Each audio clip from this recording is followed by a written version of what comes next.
we're taking a look at Peter Houston. I'm in my qualify stage. So first step here, we're going to qualify this lead. Again, this could be a marketing qualified, this can be sales qualified. Every group or every business or organization has their own kind of process. But you'll see when I crack this stage open, we have a number of steps underneath. So is there an existing contact we can tack this onto? Is there an existing account to be able to set in this lookup here? Now, we talked about data quality and some of that noise.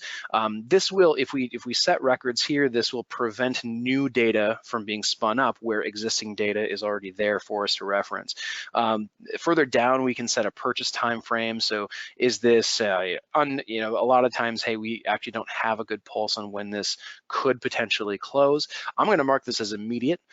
Peter is in a mood to lock in the business, and there's some urgency on their side. So it's an immediate purchase time frame. Estimated budget, we have 16,000 set right here. The purchase process, is this an individual decision maker? Is there a board, or is there a committee, or do we not yet know? This is just a checkbox. So one of the steps, hey, we have to make sure that every time we're moving through this process, we have to ID the decision maker, and then a capture summary. So just some a slightly more verbose breakdown of the effort of the work, or some things to consider as we've been working this lead and as we close this out. Now, again, highly configurable. This is really the out-of-the-box baked-in stuff that's served up in D365 Sales.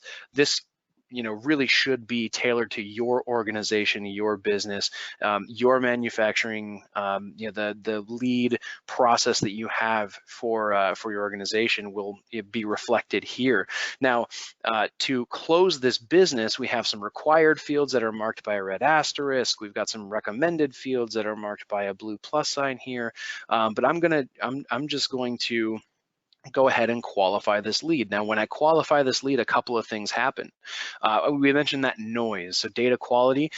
If I don't select an existing account or contact in the system, it will go ahead and generate that account record, generate that primary contact record, and tie everything together in an opportunity. So now we're moving from a lead to an opportunity via this qualify button at the top.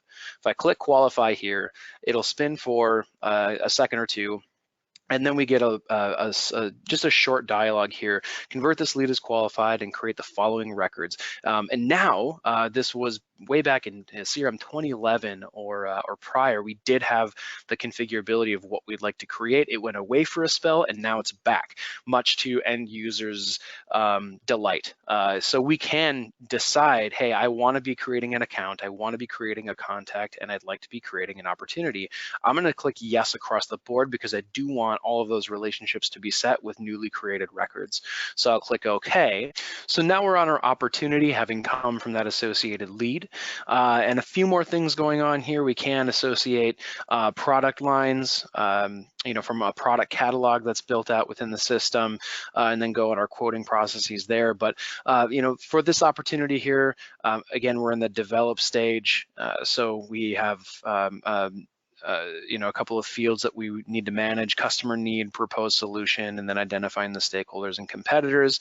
These are the out-of-the-box, baked-in fields to manage. And if we kick this down stream a little bit, now we're in propose, identifying the sales team, developing the proposal for this prospect, and then some internal review and final presentation.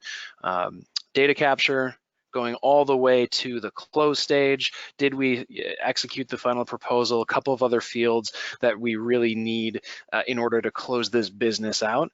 And as soon as that happens, as soon as we've gone through our lead to opportunity process, we have those fields, we have the data that we need to be able to capture, the overall estimated revenue and closure dates and all the key information for this manufacturing opportunity. This is where we can either close it as won or lost. Did we win the business or not?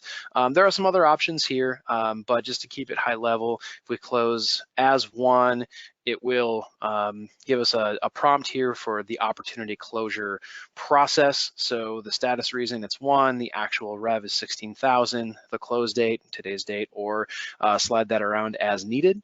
And were there any competitors identified, and then a simple description. And if we click OK, we'll have closed out that opportunity as 1.